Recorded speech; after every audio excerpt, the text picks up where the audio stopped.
Le nouvel esprit public, Philippe Meyer, bonjour.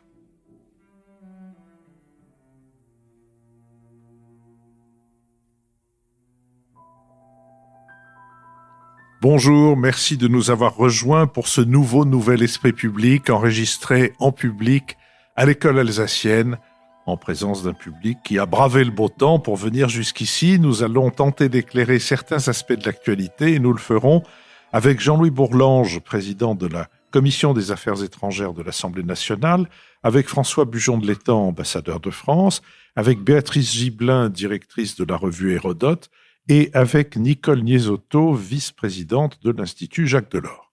Nous sommes partenaires de l'hebdomadaire Le 1, dont le dernier numéro a pour titre « L'Antarctique, éternelle conquête », et il est ainsi chapeauté. L'Antarctique est bien le dernier continent loin des regards de haine et des combats de sang, pour reprendre les mots de Michel Berger, entièrement démilitarisé, n'accueillant qu'une poignée de scientifiques et de touristes appelés à quitter les lieux rapidement. Cette terre préservée, plus grande que la Grande Europe, offre une réserve naturelle unique, l'une des dernières pièces maîtresses de notre planète à résister, à tenir bon. Notre prochain BADA, mis en ligne mercredi prochain, reprendra les échanges avec le public que nous allons avoir tout à l'heure. Et enfin, les inscriptions pour notre prochain enregistrement à l'école publique alsacienne, le 3 mars, sont ouvertes sur notre site. Nous allons commencer par nous intéresser aux nouveaux bruits de bottes en Ukraine, où, tandis que la Russie mobilise depuis octobre quelques 127 000 soldats... Pardon. On vous entend, je vous signale, quand vous parlez devant vos micros. C'est le 6 mars, pardon, oui. Alors, je vais corriger. Notre prochain enregistrement en public à l'école alsacienne aura lieu le 6 mars et les inscriptions sont ouvertes. Intéressons-nous maintenant à l'Ukraine et aux nouveaux bruits de bottes. Tandis que la Russie mobilise depuis octobre quelques 127 000 soldats aux frontières de l'Ukraine et qu'en réponse, Washington a envoyé 3 000 soldats sur le flanc est de l'OTAN, dans les pays baltes et en Pologne, tout en armant l'Ukraine, le président Macron s'est rendu lundi à Moscou afin d'esquisser les bases d'un compromis susceptible d'ouvrir la voie à la désescalade. La présence des troupes russes à la frontière ukrainienne fait craindre aux Occidentaux une invasion de l'Ukraine par la Russie, qui a déjà annexé la Crimée en 2014 et qui soutient dans le Donbass les séparatistes en guerre avec les forces ukrainiennes depuis la même année. Un conflit qui a fait plus de 13 000 morts, qui n'a jamais cessé malgré les accords de paix de Minsk. Et à l'issue de leur rencontre, le président Vladimir Poutine a salué la visite d'Emmanuel Macron, estimant, je cite, que certaines de ses idées peuvent servir de base à des avancées communes. Et il a promis plus tard d'être prêt à des compromis. Mais il a toutefois réitéré ses exigences sur la fin de l'élargissement de l'OTAN et le retrait des moyens militaires d'Europe de l'Est. Alors que Paris a fait savoir que le président français avait reçu des garanties personnelles de Vladimir Poutine, le Kremlin a relativisé dès le lendemain les résultats de la rencontre en affirmant que le président russe n'avait rien promis au président français, ni sur le front ukrainien, ni sur le front biélorusse.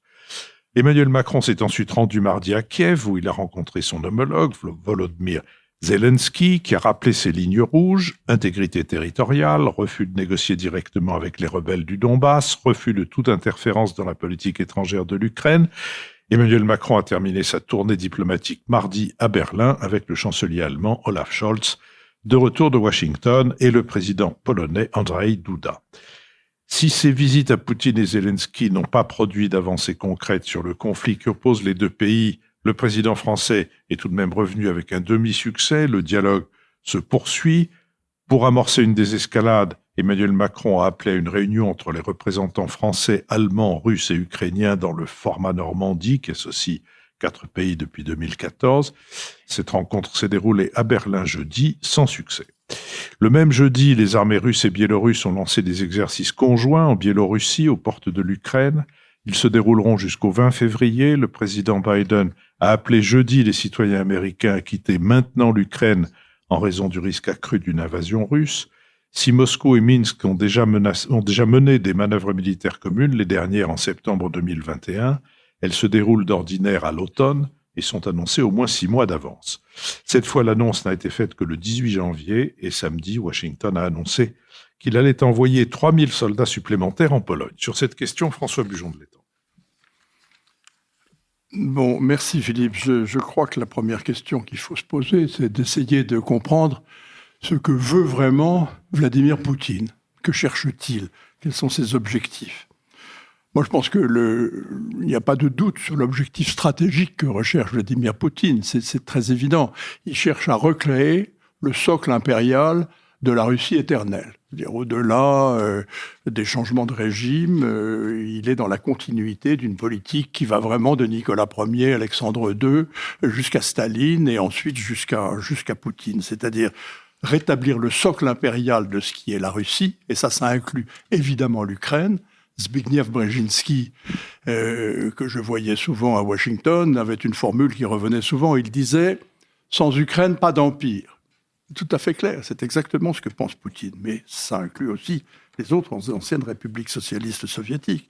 Donc c'est ça son objectif stratégique. Et il veut en outre rétablir, également dans la tradition de la politique étrangère russe traditionnelle, la zone d'influence, à défaut du glacis qu'il a perdu avec la dissolution du pacte de Varsovie, au moins rétablir la zone d'influence traditionnelle. Et arrêter, bien entendu, l'expansion de l'OTAN. Ça va ensemble.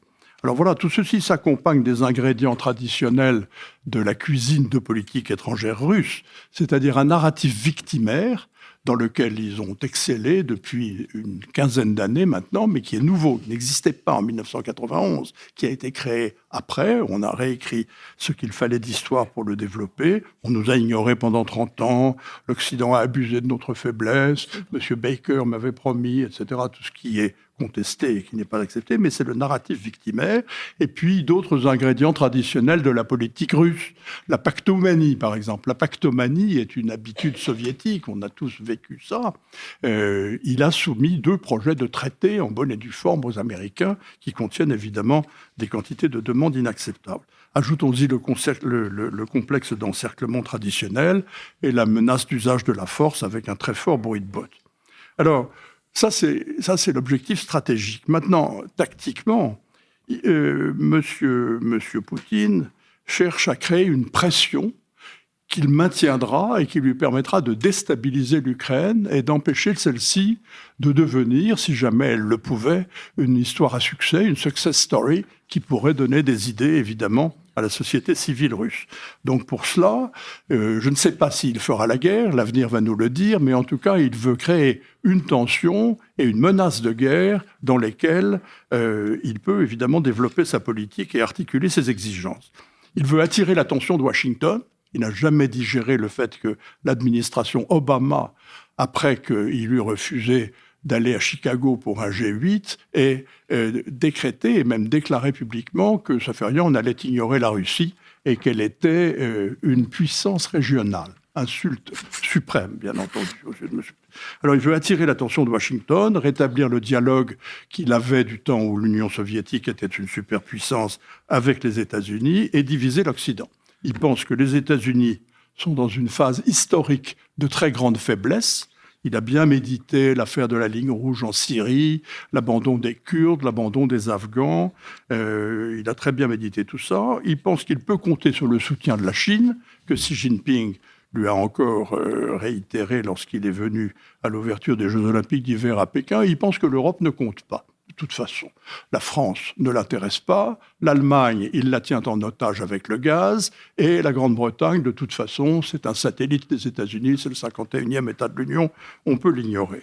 Donc voilà, il pense qu'il est le plus fort, parce que personne en Occident n'est prêt à mourir pour Kiev. Au fond, je crois que c'est comme ça qu'on peut le... Alors, si vous permettez juste un mot, Philippe, j'ajouterais, jusqu'à présent, il a quand même obtenu un premier succès, c'est qu'il a attiré l'attention de Washington. Il a rétabli le dialogue avec Joe Biden. Les ministres des Affaires étrangères se parlent. Les Américains et les Russes ont renoué le contact et ils se retrouvent de facto dans la position de nouvelles puissances mondiales qui comptent autant que Pékin ou Washington. C'était son premier objectif. Mais pour le reste, il n'a obtenu pas grand-chose, au fond, puisque ses demandes ont été rejetées. Les Américains tiennent fermement dans le refus des concessions qu'il exige. Les États-Unis et l'Europe ne se sont pas séparés alors qu'ils comptaient bien enfoncer un coin entre les deux. Et même chose tout à fait étonnante, les Européens ne se sont pas encore totalement débandés et donnent l'impression d'être à peu près unis. Voilà pour l'instant où nous en sommes. Béatrice Gibelin. Oui, moi je me demande que veut Poutine, comme le posait la question très clairement François Bujon de Lestan au démarrage.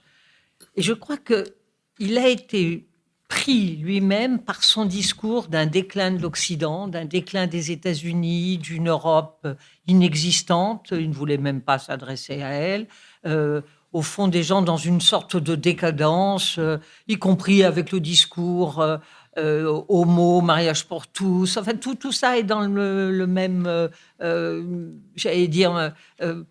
il se raconte cette histoire et il finit par y croire. Et il pense... qu'en montrant ses muscles, parce qu'il aime bien montrer ses muscles, hein, on a vu ça à plusieurs reprises, et qu'en montrant ses muscles, il va faire peur, et qu'à ce moment-là, il sera respecté.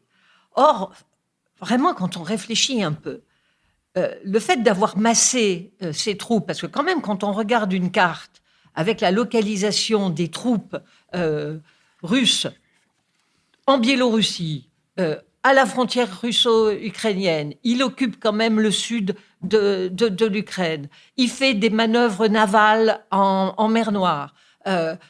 On voit bien que la notion d'encerclement, c'est franchement plus l'Ukraine que la Russie qui est menacée. Alors, c'est vrai qu'il y a une présence otanienne, mais qu'est-ce qu'il a fait avec cette attitude? Il a relancé l'OTAN.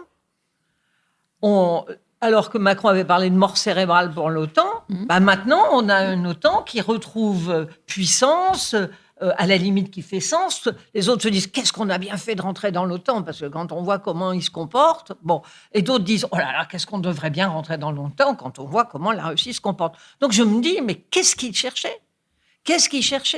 Puisque c'est à la limite, à l'opposé. Alors, et c'est vrai, Biden téléphone à Poutine. Bon, voilà, il n'est plus une puissance régionale, il est de nouveau, voilà, on va le courtiser, il parle 5 heures avec le président Macron, on le réappelle, on lui demande d'être gentil, et cette fameuse désescalade. Alors peut-être qu'il a le sentiment d'exister pendant ce temps-là, mais franchement, on peut imaginer qu'il attaque l'Ukraine. Pourquoi? Qu'il aille jusqu'à Kiev?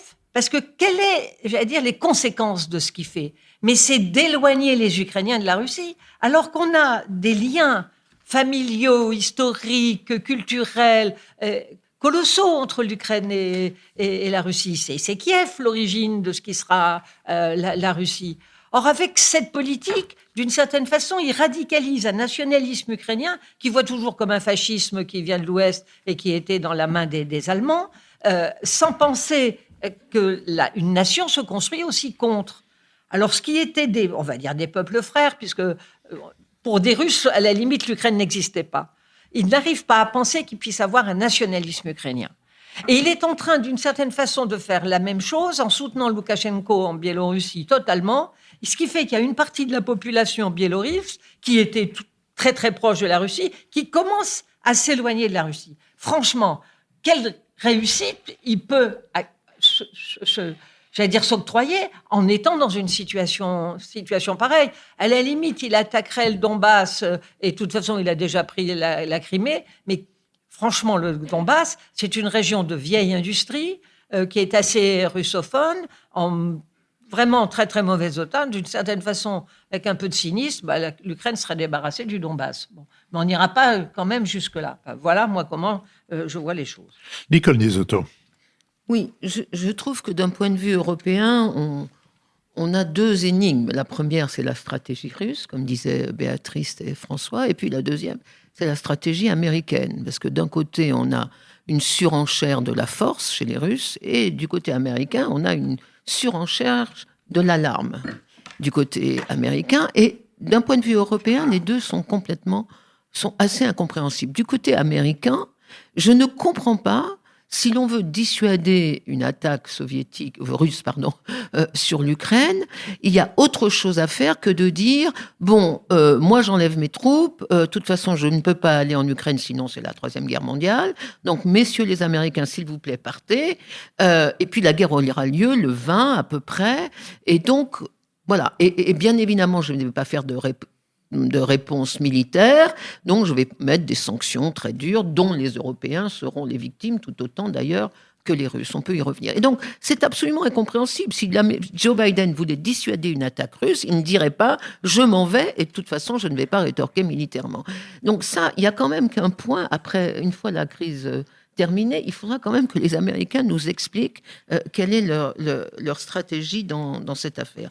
Deuxièmement, évidemment, du côté de la Russie, de la surenchère de la force, c'est vrai que c'est assez quand même inquiétant de voir cet amoncellement de forces depuis plusieurs mois. Ce n'est pas une crise récente. Depuis juillet dernier, les forces de l'Est qui sont revenues de Sibérie, qui sont revenues vers l'Ukraine, il a à peu près 130 000 hommes en Ukraine, il y a 30 000 Russes qui participent aux manœuvres en Biélorussie, il a fait descendre une partie de la flotte de la mer Baltique sur la mer Noire, il fait des manœuvres en mer Noire. Ils ont annoncé d'ailleurs en janvier des manœuvres navales sur l'ensemble des océans, y compris en Arctique, y compris en Méditerranée. Donc il y a une mobilisation militaire russe qui est réelle, et ce serait fou de ne pas s'en inquiéter, même si on ne comprend pas vraiment la raison si on ne comprend pas vraiment ce qu'il a à gagner à une surenchère militaire. Mais en tout cas, c'est vrai que des deux côtés, moi je trouve que les Européens sont mis devant deux stratégies dont ils seront de toute façon victimes. Alors est-ce qu'il y a un risque de guerre réel ? Moi, je pense qu'il faut tout dépend de ce qu'on appelle un risque de guerre. S'il s'agit d'une guerre mondiale américano-russe à propos de l'Ukraine, je pense que ce risque n'existe pas, tout simplement parce que la dissuasion nucléaire, in fine, joue contre ce risque de guerre mondiale. S'il s'agit d'une guerre entre l'OTAN et la Russie, d'une petite guerre conventionnelle, si je puis dire, pour défendre non pas l'Ukraine, qui n'est pas membre de l'OTAN, mais les marges de l'Ukraine, les Baltes notamment, qui pourraient être victimes d'un dérapage des forces russes, etc. Je n'y crois pas non plus, parce que à l'OTAN, personne n'a envie de rentrer en guerre contre la Russie, d'autant que l'escalade, on ne sait pas trop ce que ça pourrait donner. Je crois que ce qu'on appelle une guerre possible, ce sont effectivement des actions militaires agressives dans les parties de l'Ukraine, notamment dans le Donbass. Mais d'une certaine façon, c'est bizarre, parce qu'ils le possèdent déjà, d'une certaine façon, le Donbass. Mais on pourrait considérer qu'il accentue la pression militaire dans le Donbass. Et de toute façon, la réponse des Occidentaux, à mon avis, sera celle de Chesson en 81, quand les Russes ont déstabilisé la Pologne, ce sera de dire, bien évidemment, nous n'allons rien faire. On ne voit pas comment les Européens peuvent répondre militairement. Donc, on se retrouve, je termine, avec les seules possibilités de rétorsion qui sont les sanctions. Et dans l'histoire, les sanctions ne marchent que si la terre entière les applique. Mais là, il a son allié chinois. Et à mon avis, les sanctions ne servent à rien. Et donc, vraiment, moi, j'espère qu'on aura un deuxième tour, mais c'est vraiment les Européens qui doivent, là, pour l'instant, prendre un peu le dossier diplomatique en main. Et moi, je me félicite que Emmanuel Macron ait déjà tenté quelque chose. Jean-Louis Bourlange. Je vous le dis sincèrement, Nicole, vous n'avez pas été trop longue. Parce que on va voir ce qu'on va voir, c'est ça. Alors, moi, je crois qu'il y a plusieurs questions qu'on peut poser, que vous avez d'ailleurs posées. D'abord, c'est ce que veut Poutine. Alors, je crois qu'il y a trois objectifs possibles. Il y a d'abord l'objectif affirmé, derrière ce que François Buchon de l'Étang appelle le narratif victimaire, c'est la protestation de la défense, l'indivisibilité de la sécurité, l'exigence de sécurité pour la Russie. C'est une vaste blague. Qui peut penser un seul instant que l'Occident en général et que l'Europe occidentale en particulier est une menace, et l'Ukraine est une menace pour l'indépendance de la Russie. Certes, on a été maladroit à Bucarest, on a fait ce que Machiavel dit qu'il ne faut pas faire, menacer sans frapper, en disant que l'Ukraine avait le droit de rentrer, mais en plein temps, les Français et les Allemands, à juste titre, ont dit non, il ne faut pas qu'elle rentre maintenant. En fait, on aurait dû appliquer la formule de Musset, il faut qu'une porte soit ouverte ou fermée, et on aurait dû dire non, la place de l'Ukraine n'est pas dans l'OTAN, pour des raisons très profondes, qui ne sont pas liées à la sécurité de la Russie, mais à l'intimité profonde historique des sociétés russes et ukrainiennes, et qui fait que l'enrôlement de l'Ukraine dans une coalition défensive contre la Russie était assez provocatrice. Mais en tout cas, ce n'est pas une menace sur la sécurité. Le deuxième objectif, c'est la contagion démocratique. Je crois que c'est fondamental. Je crois que ce que les Russes ont été aussi gênés, hostiles aux manœuvres de l'Union européenne visant à intégrer progressivement la Russie dans le modèle politique, dans le modèle économique, à répandre sur elle un certain nombre de moyens, ils ont été très très indisposés par cela, parce que la préférence, le choix fondamental de Poutine, c'est le refus de la démocratie pluraliste, le refus des valeurs occidentales, et il s'allie donc avec absolument tout ce qui est imprésentable sur Terre en termes de modèles, et les Chinois, Loukachenko, ils trouvent qu'Orban est bien dans la mesure où nous trouvons qu'il est mal. Erdogan, les adversaires historiques géopolitiques de la Russie, trouvent grâce à ses yeux parce qu'ils sont méchants. Ah, si vous êtes méchant, c'est que vous êtes quand même assez gentil. Voilà à peu près la maxime. Alors là, c'est embêtant. C'est embêtant parce qu'on ne peut pas faire grand-chose. Troisièmement, c'est ce qu'a dit François, et ce que vous dites toutes, c'est la reconstitution de l'Empire soviétique, sous une forme ou sous une autre. Ce qu'il peut faire d'Empire soviétique, Mme Carrère-Dancos dit c'est simplement la doctrine de Monroe appliquée au continent européen, ce qui est quand même pour le moins abusif. Et là, il y a tout ce qui est derrière, et on voit bien, il occupe aujourd'hui une partie de la Moldavie, une partie de la Géorgie, une partie de l'Ukraine. Il s'est érigé en protecteur de l'Arménie, du Kazakhstan, de la Biélorussie. Il y a une entreprise extrêmement vigoureuse et qu'il poursuit. Bon. Alors face à ces trois objectifs, qu'est-ce que nous pouvons faire ? Je crois que si Macron s'est rendu en Russie, et je crois qu'il a eu raison de le faire, c'est pour dire, en fait, si on décode un peu l'ensemble des échanges, c'est pour dire, si vous avez un problème de sécurité, on peut s'arranger, on verra, on trouvera une solution. Le président Zelensky est un homme modéré, il a besoin de la sécurité et de l'indépendance. Si on trouve un système garantissant la sécurité et l'indépendance de l'Ukraine, on comprend très bien que vous ne vouliez pas, et je crois que tout le monde est à peu près d'accord pour dire que l'Ukraine n'a pas vocation à rentrer dans l'OTAN. Si c'est ça votre problème, on trouvera une solution. L'interprétation qu'on se fait du voyage, c'est que ça marche, si c'est ça l'objectif. Mais les deux autres objectifs, évidemment, le président Macron n'est pas en mesure de le régler. Alors, se pose la troisième question, qu'est-ce que peut faire et qu'est-ce que va faire Poutine ? S'il fait rien, moi je suis inquiet parce que je crois qu'il perd la face. Il a mobilisé des moyens considérables et pour l'instant, qu'a-t-il réussi à faire ? Il a réussi à ramener des Américains en Europe, qui étaient tournés vers le pivot.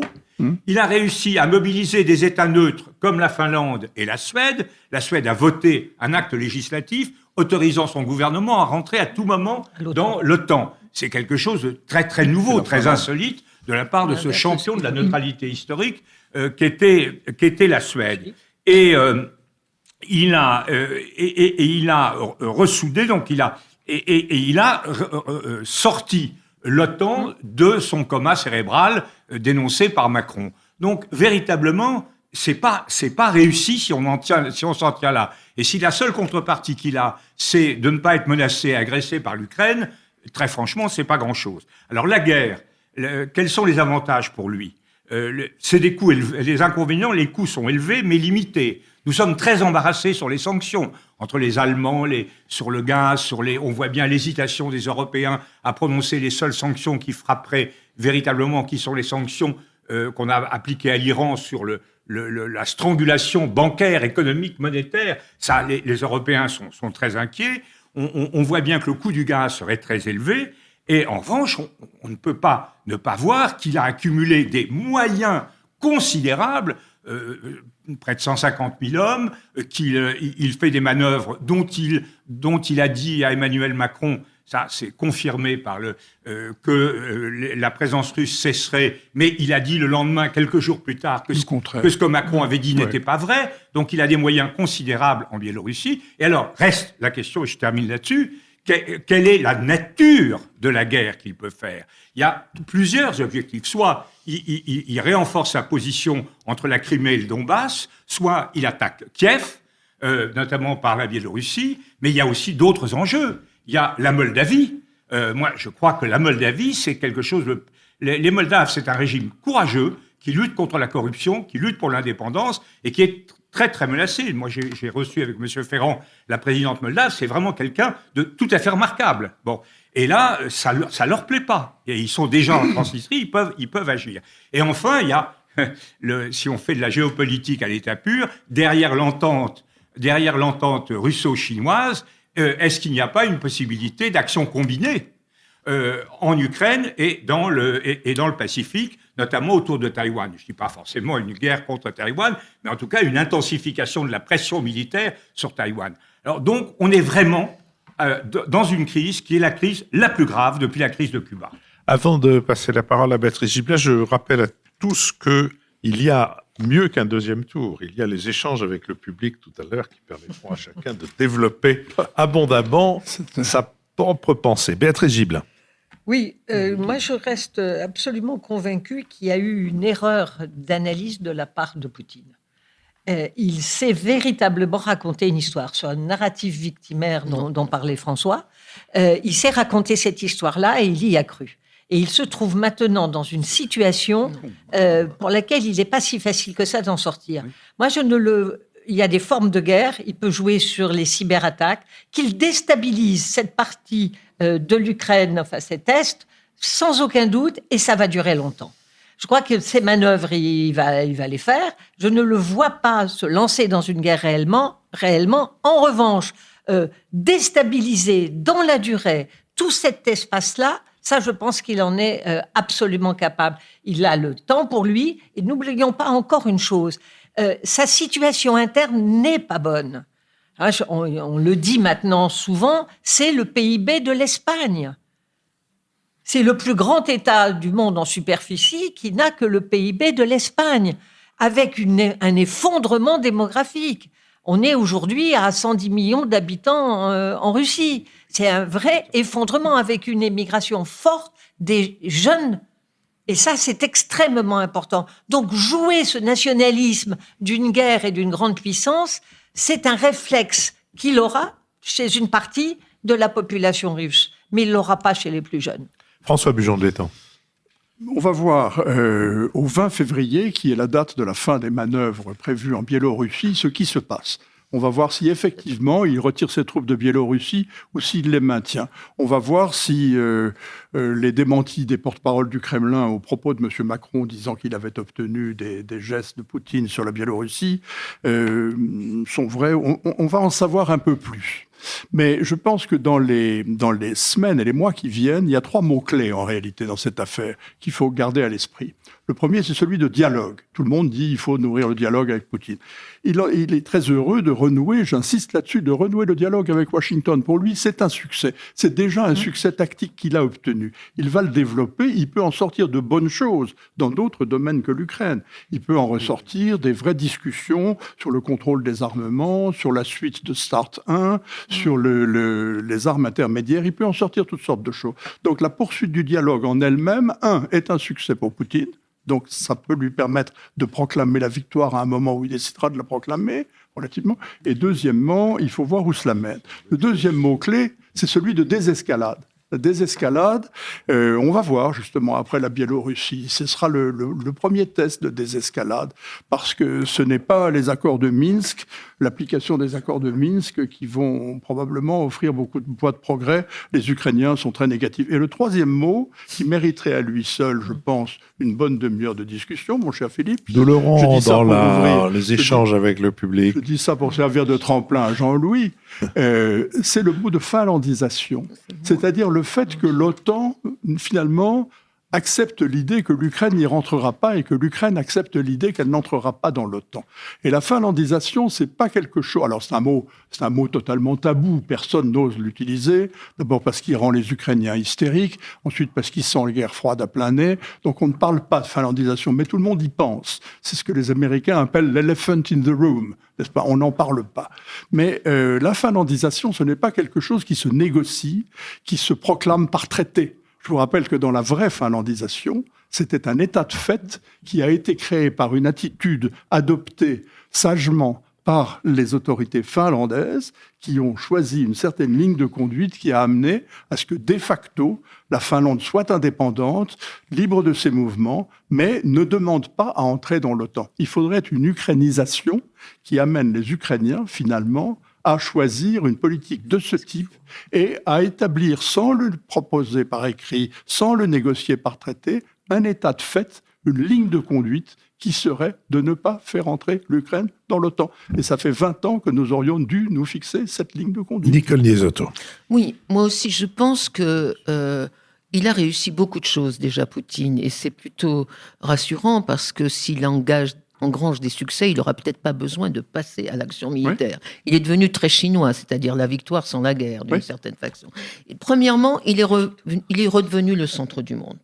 Alors qu'on parlait uniquement d'un monde bipolaire où la Chine occupait la place centrale, c'est lui qui occupe la place centrale et les Jeux Olympiques de Pékin deviennent absolument sans aucun intérêt parce que tout le monde a les yeux focalisés sur la Russie. Deuxièmement, il fait peur.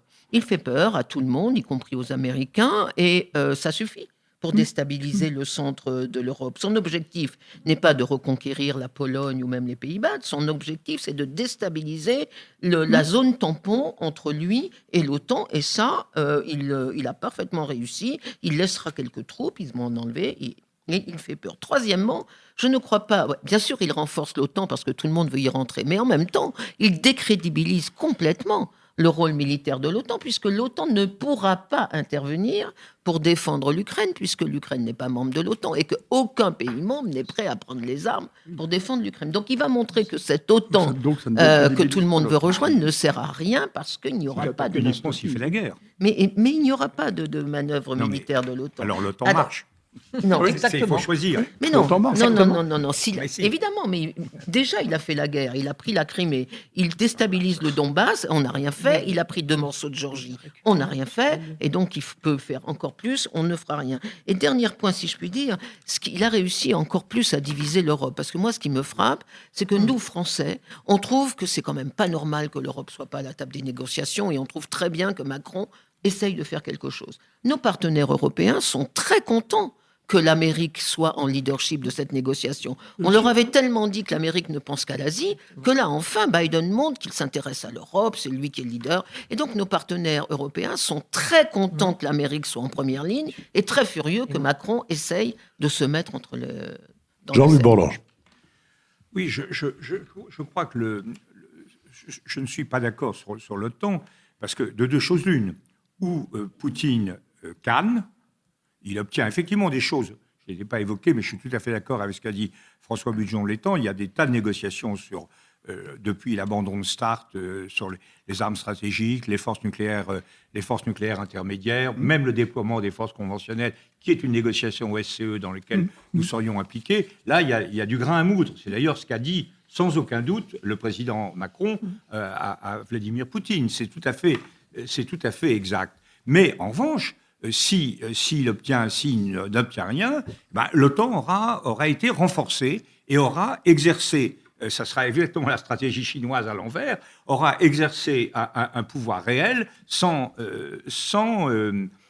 faire la guerre. Je ne connais pas la psychologie de M. Poutine. Marie Mindras fait des descriptions, quand on l'écoute à la télévision, d'une sorte de demi-fou. Mais ça, je n'en sais rien. Je crois que c'est un être quand même fondamentalement rationnel, mais extrêmement orgueilleux. Et j'ai l'impression que cette situation-là ne va pas le satisfaire. Donc il aura tendance, il y a un risque. Moi, je crois quand même à la paix, j'espère la paix, mais je crois qu'il y a un risque indiscutable. Deuxièmement, je crois que Nicole a tout à fait raison de dire que l'un des objectifs, pour les raisons que j'ai évoquées dans la seconde motivation, c'est-à-dire la crainte de la contagion, c'est sa volonté de division des Européens. Alors là, je crois qu'on ne doit pas nous faire un procès. La presse internationale est un peu injuste à l'égard de Macron. Il n'est pas allé tout seul. D'abord, il est président, on a une présidence française de l'Union européenne. D'autre part, il s'est couvert de tous côtés, du côté allemand, du côté de l'OTAN, du côté américain, et il n'est pas du tout allé seul. Ceux qui n'ont pas, à mon avis, été tout à fait loyaux dans cette affaire, pas tout à fait... en tout cas liés à nous, ce sont les Allemands. Il aurait été évidemment assez satisfaisant de faire une démarche commune avec le chancelier. Ça ne s'est pas fait. Et là, il y a quand même un vrai problème sur l'attitude des uns et des autres vis-à-vis de Poutine. Il y a M. Schröder qui est derrière le robinet de gaz de Gazprom. Il y a un mix énergétique allemand qui est absolument ingérable, ni nucléaire ni charbon, donc une dépendance très forte au gaz. Il y a une allergie très compréhensible du peuple allemand à toute forme de violence guerrière. Tout cela, ce qui nous distingue, et en plus avec le retrait du Royaume-Uni, qui était notre alter ego en matière de nous, on est quand même costaud, on a une armée, on veut faire des choses, etc. Ce retrait-là fait que l'Union européenne est quand même très profondément déséquilibrée. Et je crois que c'est ça qui est... vous avez raison de le dire, le PIB de l'Union européenne, c'est 8 fois celui de la Russie. 8 fois celui de la Russie, et on n'est pas foutu de représenter quoi que ce soit vis-à-vis de la Russie en termes de puissance. Moi, vraiment, j'ai mal à ma peau d'Européen quand je vois ça. Je vous remercie. Je vous propose que nous passions à notre deuxième sujet, celui de politique intérieure, et que nous nous posions la question de savoir qui sera le numéro 2 de l'élection présidentielle. À 2 mois du premier tour, alors qu'Emmanuel Macron n'a pas annoncé officiellement une candidature qui ne fait... Jean-Louis, on t'entend quand tu parles, ça ne fait que parasiter ce que disent les autres, et ça empêche d'entendre ce que tu dis toi. Et voilà. Je reprends. On avait 5 heures d'avance. Je reprends, Laurie. À 2 mois du premier tour, et alors qu'Emmanuel Macron n'a pas annoncé officiellement une candidature qui ne fait aucun doute, les sondages sur les intentions de vote indiquent que 4 des finalistes peuvent espérer la qualification du second tour. Des jeux de vases communicants sont à l'œuvre entre Marine Le Pen et Éric Zemmour, entre Valérie Pécresse et Emmanuel Macron, et entre Éric Zemmour et Valérie Pécresse. Dans le baromètre Opinion Wekea Partners pour les Échos et Radio Classique le plus récent, publié le 10 février, derrière Emmanuel Macron à 23%, Marine Le Pen, Valérie Pécresse et Éric Zemmour jouent à saute-mouton autour des 15%. Mais à 2 mois du premier tour de l'élection présidentielle, de nombreuses inconnues existent encore, que ce soit l'impact de l'annonce de la candidature d'Emmanuel Macron, le nombre de candidats qui auront leur parrainage, le niveau de l'abstention, les suites du convoi de la liberté ou le poids de la pandémie sur le scrutin. Sur cette question, Nicole Niesotto. Oui, c'est une situation assez inhabituelle. Il n'est pas rare d'avoir une quarantaine de candidats au début d'une élection présidentielle, mais tout de suite après les parrainages, ça se réduit à une dizaine, et ceux qui sont capables d'arriver au premier tour sont 2 ou 3. Aujourd'hui, on a à peu près 5 candidats, en tout cas 4,5 si on met Jadot dans le paquet, qui tournent tous à peu près autour des 15% et qui ne bougent pas. Ça varie de 1 à 2%, mais en gros, ils sont tous susceptibles d'arriver au premier tour, ce qui est effectivement assez inhabituel et que j'explique uniquement par l'effet continu de la déflagration politique qu'Emmanuel Macron a créé dans le paysage politique français en 2017, en faisant en sorte que les partis traditionnels, en particulier le PS et LR, ne représentent plus les électeurs qu'ils sont censés représenter. C'est peu dire qu'à gauche, le Parti socialiste ne représente pas, ou alors seulement à 1,2%, qui est le dernier score de Madame Hidalgo, les électeurs qui se revendiquent de gauche, de même que LR a du mal à tenir ses électeurs, puisque une partie va chez Zemmour, une partie va chez Le Pen, et une partie est déjà partie chez Macron. Et donc, on est dans cette situation de prolifération d'une offre politique qui entraîne effectivement une très grande incertitude sur le premier tour. Alors, qu'est-ce qui pourrait faire que les démarcations s'accélèrent et qu'on ait finalement qu'un ou 2 candidats possibles? Je crois qu'il y a 3 choses. D'abord, la liste des 500 parrainages. C'est vrai que si Éric Zemmour n'a pas ses 500 parrainages, moi je trouverais ça très bien. Je suis contre l'idée qu'il faille absolument donner des parrainages à tous les candidats parce que ce ne serait pas démocratique s'ils n'en avaient pas. Je trouve que non, c'est une très bonne chose que le parrainage soit devenu transparent, au moins que les maires osent dire qu'ils votent pour Zemmour. Moi, ça m'intéresse. Et donc, ça pourrait être une façon de supprimer un ou deux candidats. Deuxièmement, qui pourrait clarifier la situation, c'est un événement exceptionnel comme la guerre.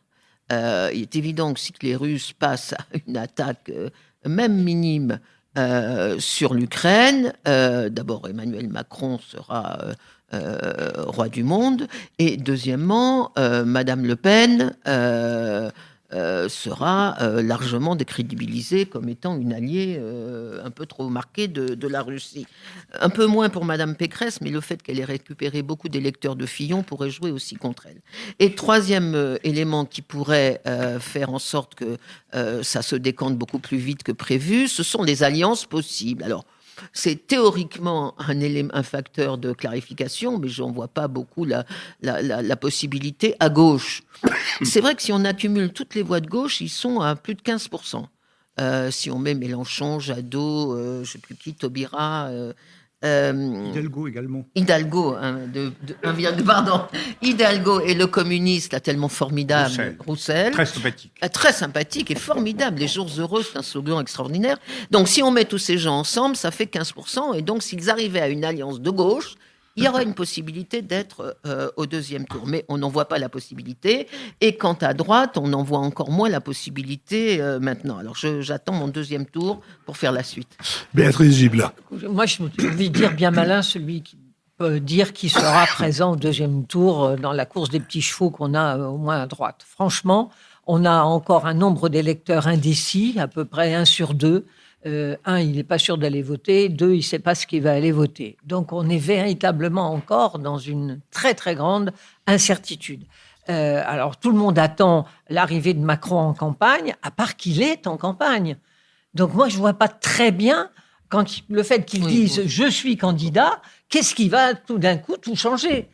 Tout le monde sait qu'il est candidat. Et même en s'occupant des affaires internationales, il ne néglige absolument pas ce qui se passe en interne. Il était à Belfort, chez Alstom, avec les turbines. Il était dans la Creuse. Il est allé dans le Nord-Pas-de-Calais. Enfin bref, il est très clairement en campagne et ratisse sur tous les thèmes qui préoccupent les Français. Bon, on aide évidemment les primes parce qu'il ne faut pas que l'électricité devienne trop chère. Elle augmente de 54% au Royaume-Uni. Alors, vous voyez qu'ici, on essaye de limiter ça. Bon, donc, moi, je n'arrive pas à comprendre quand on dit « Ah ben oui, ça n'a pas commencé parce que le président n'est pas en campagne. » Enfin, qu'est-ce qu'il faut pour que le président soit en campagne ? Donc, c'est pour moi une première interrogation.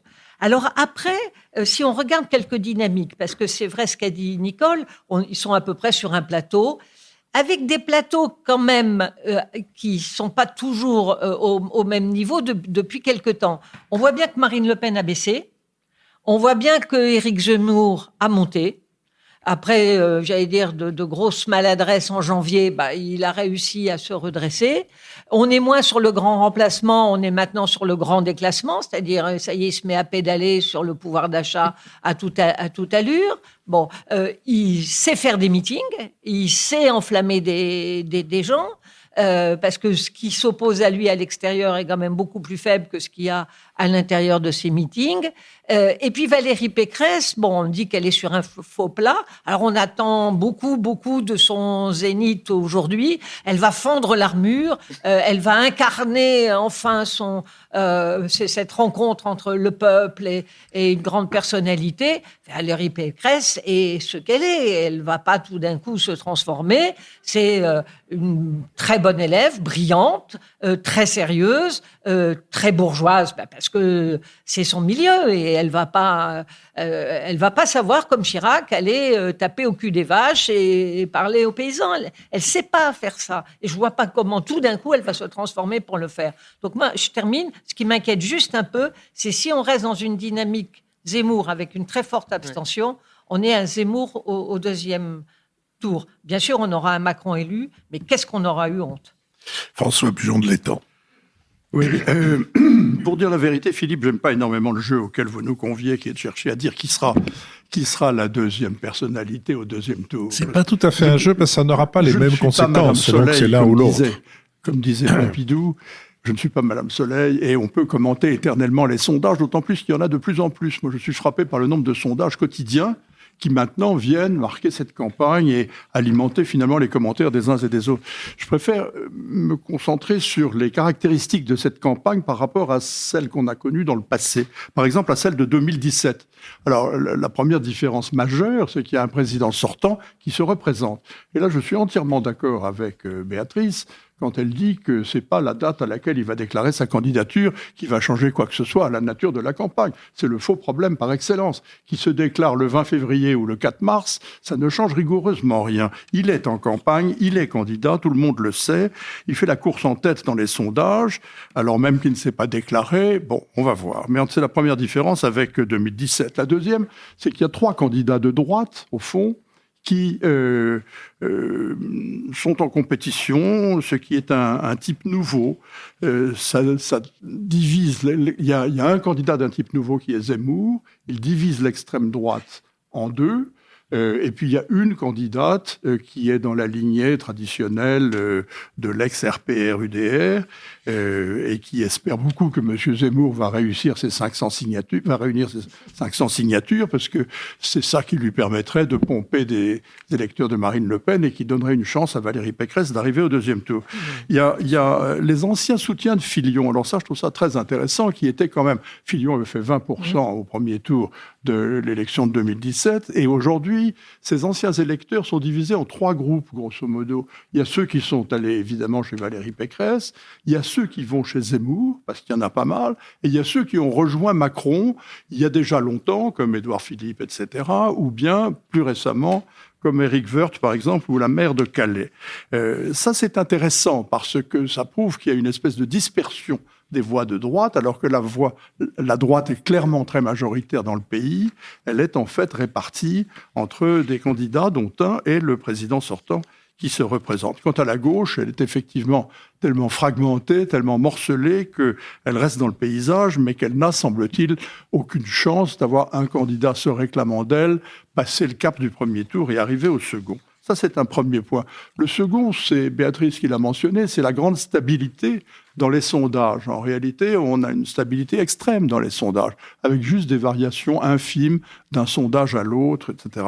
Mais ce qui est vrai, c'est qu'aucune vraie grande dynamique personnelle ne s'est affirmée depuis le début. Alors, il y a eu l'entrée en scène de Zemmour, qui effectivement est un événement en soi, et puis il y a eu la victoire de Valérie Pécresse à la primaire des Républicains, qui lui a permis ensuite de faire l'unité des Républicains, de la majorité des Républicains qui comptent, en tout cas, autour d'elle, ce qui est un succès. Mais depuis, on est dans un faux plat où effectivement, il ne se passe pas grand-chose et il est possible qu'un événement extérieur, un conflit en Ukraine, par exemple, ou que sais-je, puisse donner une espèce d'électrochoc à cette campagne qui n'arrive pas à secouer l'apathie relative du corps électoral français. Il y a 64% des Français qui se disent intéressés par l'élection présidentielle, mais ça veut dire quand même qu'il en reste 36% qui ne s'y intéressent pas ou qui sont bien entendu des abstentionnistes potentiels. Jean-Louis Bourlange.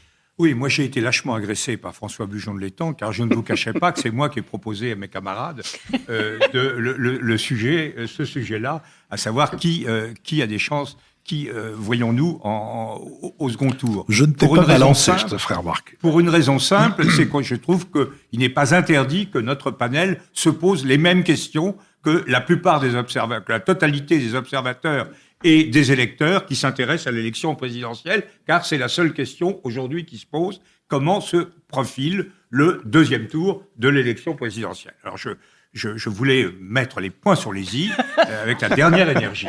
Bon. Sur ce qui est... Alors, je ne parlerai pas de la gauche, on en a parlé. La gauche est en miettes pour des raisons personnelles, partisanes et surtout idéologiques. Elle est partagée entre entre l'anticapitalisme et l'économie de marché, entre la croissance et la décroissance, entre la radicalité islamophile et la laïcité, etc. Et entre ces 3 contradictions, elle ne peut pas s'en sortir. reste la droite. Alors la droite, ça pose une question intéressante, qui est la question de savoir, la question de celui qui est au milieu de l'escalier. Quand vous voyez quelqu'un qui est au milieu de l'escalier, il est intéressant de savoir s'il monte ou s'il descend. Et là, on a effectivement 3 candidats, Zemmour, Le Pen, Valérie Pécresse, qui sont à peu près dans les mêmes eaux, mais l'évolution est quand même très intéressante. D'abord, moi, je dois plaider coupable. Je me suis fondamentalement trompé, à plusieurs reprises, ici même d'ailleurs, sur la candidature Zemmour. J'ai vraiment cru que Zemmour était un zozo, qui serait intelligent d'ailleurs et plein de talent, hein, pas antipathique d'ailleurs tel que je le connaissais naguère. Quand je vois ce qu'il dit maintenant, je trouve que je dois nuancer cette absence d'antipathie. Mais je croyais que c'était un zozo qui ferait 3 petits tours et que dès qu'une candidate ou un candidat sérieux comme Valérie Pécresse ou Monsieur Bertrand, Xavier Bertrand arriverait, il disparaîtrait. C'est comme ça que ça s'est amorcé en décembre, et puis ça s'est cassé net, et on voit bien qu'il y a autour de Zemmour une attente de beaucoup d'électeurs qui, en fait, n'élisent pas, n'ont pas le sentiment qu'ils vont élire un président de la République, c'est-à-dire un homme en charge du feu nucléaire, des arbitrages économiques, des grands choix sociaux, mais un homme qui représente une pulsion monoïdéique qui est celle de beaucoup d'électeurs. Et là, c'est la pulsion sécuritaire anti-immigrée, très très vive et ravivée par exemple, les épisodes de Roubaix, qui sont un formidable moteur pour la candidature Zemmour. Eh bien, donc, il s'est affirmé. Madame Pécresse, elle, descend. Marine Le Pen descend. Madame Pécresse descend. Donc, on ne peut pas exclure un Zemmour au second tour. Pourquoi Madame Pécresse descend ? Moi, je crois qu'elle a fait une erreur stratégique. Elle était partie, en fait, sa cible principale aurait dû être Emmanuel Macron. Elle aurait dû dire, voilà, je suis à peu près dans la même... elle aurait dû se positionner comme étant dans à peu près le même champ idéologique, un peu plus conservateur, un peu plus traditionnel, un peu moins libéralisme culturel, mais globalement dans le champ libéral-social européen, qui est le champ dominant, qui reste le champ dominant de la société française, et dire en revanche, Macron a déçu, il n'a pas tenu les promesses de son élection il y a 5 ans, et moi je les tiendrai. Elle n'a pas fait ça. Elle a fait un en même temps avec Zemmour, à travers la personne de Ciotti, qui a quand même dit qu'il préférait Zemmour à Macron au second tour s'il avait le choix entre les deux, ce qui est une faute énorme. Parce que Zemmour, il est hors de l'arc républicain. C'est quelqu'un qui appartient à une droite qui n'est pas acceptable pour tous ceux qui ont des valeurs républicaines, libérales, je dirais normales, comme dirait Coluche. Donc, donc elle a fait. Alors, on voit bien d'ailleurs, quand on annonce son meeting de cet après-midi, on voit bien que tout le monde dit à peu près la même chose que ce que je viens de dire. Elle va se recentrer, elle va plus se référer à ses compétiteurs, elle va s'affirmer dans le projet. Je ne sais pas si elle réussira ou pas. En tout cas, c'est un tournant décisif pour elle. Un mot sur la question, là aussi j'ai été directement mis en cause par Nicole, sur les parrainages. François Bayrou, on a discuté de tout ça ensemble au sein du MoDem. François Bayrou estime qu'il est absolument essentiel que des candidats représentatifs d'une fraction importante de l'opinion en France puissent figurer dans le choix offert aux Français. Il dit que soit si Marine Le Pen, si Éric Zemmour ou si Jean-Luc Mélenchon étaient éliminés pour cause de manque de parrainage, ce serait une véritable calamité démocratique et une remise en cause. Alors là, vous verriez, les convois de la liberté et autres, ça ne ferait que croître et embellir. Et il a raison. Il a raison de dire cela, et il a raison de dire que le système des parrainages est totalement idiot. Aujourd'hui, quel est le candidat qui a le plus de parrainages ? Hidalgo. Elle a plus de parrainage que Macron. Et on a des candidats qui représentent 15... on voit très bien, les voix d'extrême droite sont divisées, le réservoir est divisé, et à gauche, les communistes et LFI, effectivement, sont aussi séparés. Donc, il faut faire quelque chose, c'est tout à fait important. Et chère Nicole, vous avez tort de dire que parrainer, c'est voter. il faut revenir à la lettre de la Constitution. Le vote, c'est le vote. Le parrainage, ça consiste à dire que tel candidat a les qualités requises, la représentativité requise pour figurer à l'élection. Et moi, je n'ai pas envoyé mon parrainage et je le remettrai à celui en concertation avec tous mes amis, je le remettrai à celui de ces 3 candidats que j'ai évoqués qui sera le plus en difficulté pour obtenir les parrainages. Et croyez-moi, je ne suis pas mélenchoniste, je ne suis pas zémourien, je ne suis pas le péniste. J'ai cru que vous alliez dire qu'Anne Hidalgo avait plus de parrains que d'électeurs. Notre dernière séquence est arrivée, la séquence des brèves que je voudrais ouvrir à propos d'ailleurs des signatures. Jean-Louis Bolange, Nicole Liesotto, on vous entend parler dans les micros. Mais moi, je voudrais un droit de réponse. Vous répondrez dans le 2e tour si ça ne vous ennuie pas, parce que sinon nous n'en finirons pas. Et donc, le 2e tour étant, comme je l'ai dit tout à l'heure, les échanges avec notre public. À propos des signatures, quelqu'un demande des signatures, c'est Gaspard Koenig, que vous connaissez peut-être, qui est philosophe agrégé 2, qui a créé un mouvement qui s'appelle Simple, dont le but est de nous dépêtrer d'une saturation réglementaire qui pourrit la vie publique, qui pourrit la vie sociale, qui pourrit la vie des entreprises et qui pourrit la vie des individus. Et je me suis d'abord demandé, au fond, comment c'était possible qu'une question aussi limitée doive arriver à l'élection présidentielle, à fonder une candidature à l'élection présidentielle.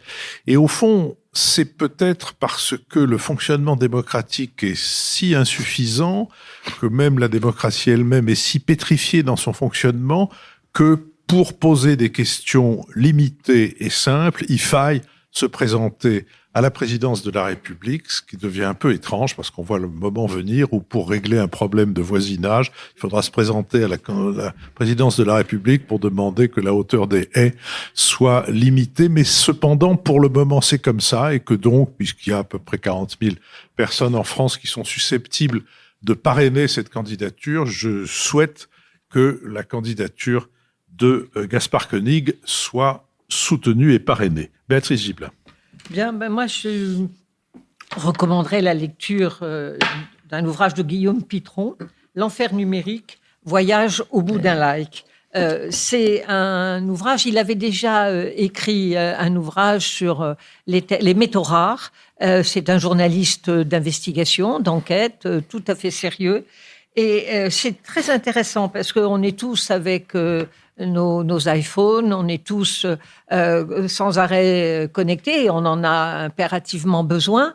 Et c'est ce qu'on appelle une sorte d'immatérialité. Et ce côté immatériel est en fait extrêmement matérialisé et a donc des conséquences extrêmement lourdes sur le champ de l'environnement. Et je pense que c'est tout à fait important de lire cet ouvrage pour que on mesure vraiment. On est très obsédé par le trafic aérien et le CO2 et qu'on ne sait pas bien si on prend pas le train, etc. Sans voir que ça consomme beaucoup plus. De façon, j'allais dire, pour regarder des vidéos, pour se faire plaisir, pour envoyer ses photos, pour n'importe quoi, qu'on en change au bout de 2 ans et que ça veut dire qu'on est dans une économie là aussi très peu responsable, voilà, et certainement pas durable. Donc je pense que le cloud n'a rien de virtuel.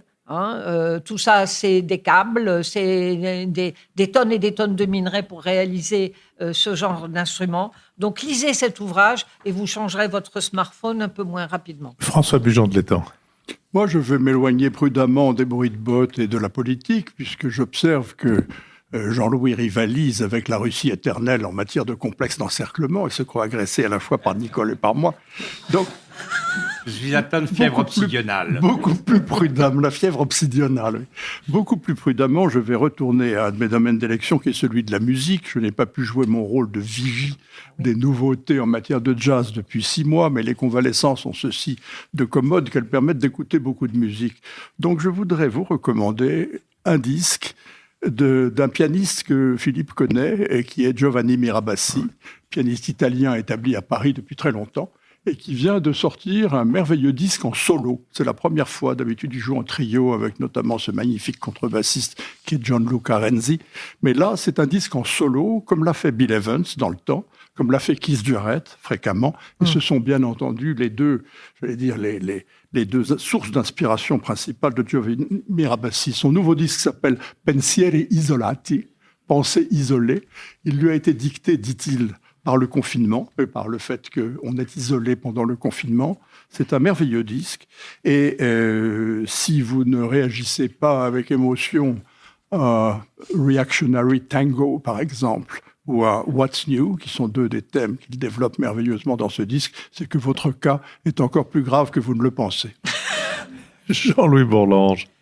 Oui, alors. Je dois que vous êtes dans une humeur offensive. Moi, non, je suis pas dans une. Non, pas toi, mais François, pas vous, mais François Bujold est dans une humeur offensive. Ah oui. Moi, ce que je voulais présenter comme brève, c'est celle que tout le monde présente ici, c'est-à-dire, parce que ma voisine Nicole va présenter l'enfer numérique, exactement comme Béatrice, et c'était aussi mon choix. Je vois bien d'ailleurs l'origine, parce que nous sommes membres d'un jury où on nous a donné une trentaine de livres, dont celui-là qui nous a tous intéressés.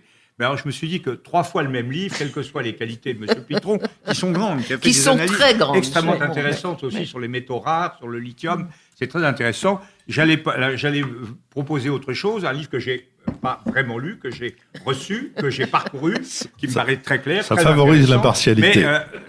Mais, non, pas du tout. C'est un livre de Maxime Audinet, Russia Today, RT. C'est un livre qui étudie le média russe, le média russe, oui, le média Russia Today, et qui montre comment ce média s'est organisé de façon, dans ses équipes dirigeantes, dans ses méthodes, dans ses choix éditoriaux, dans ses thèmes, pour être véritablement un instrument parfaitement docile de l'État russe et parfaitement adapté à la logique poutinienne. Je ne résiste pas au fait de citer la phrase d'un cinéaste serbe, Emir Kusturica, qui en 2015 disait « La Troisième Guerre mondiale pourrait advenir si le Pentagone bombarde la chaîne Russia Today. Je ne doute pas que dans ce cas, les Russes réagiraient en détruisant CNN. » Nicole Nisotto. Oui, alors, donc, je ne vais pas pour la 3e fois vous vanter les mérites de cet ouvrage, mais je vais vous vanter une lecture extrêmement jubilatoire, et par les temps qui courent, c'est pas négligeable, qui est la lecture du dernier roman de Pierre Lemaitre, Le Grand Monde, paru aux éditions Calment-Lévy, et qui est de l'excellente littérature populaire. C'est absolument formidable. Pierre Lemaitre avait eu le Goncourt il y a quelques années pour une trilogie sur la guerre de 14, Au revoir là-haut. Là, il commence une trilogie sur les 30 Glorieuses, et le premier livre, donc, qui vient de sortir sur cette période, donc le Grand Monde, s'occupe de la France coloniale, aussi bien à Beyrouth qu'en Indochine. Et ce qui est extraordinaire chez Lemaitre, c'est qu'il sait raconter des histoires. Ce sont des vraies histoires. C'est un conteur, ce que j'appelle un très bon conteur populaire. On est pris dans l'histoire de cette famille, ce couple, les 3 enfants. Enfin, c'est formidable. Et en même temps, c'est l'histoire de France. C'est l'histoire de France à travers les tribulations d'une famille.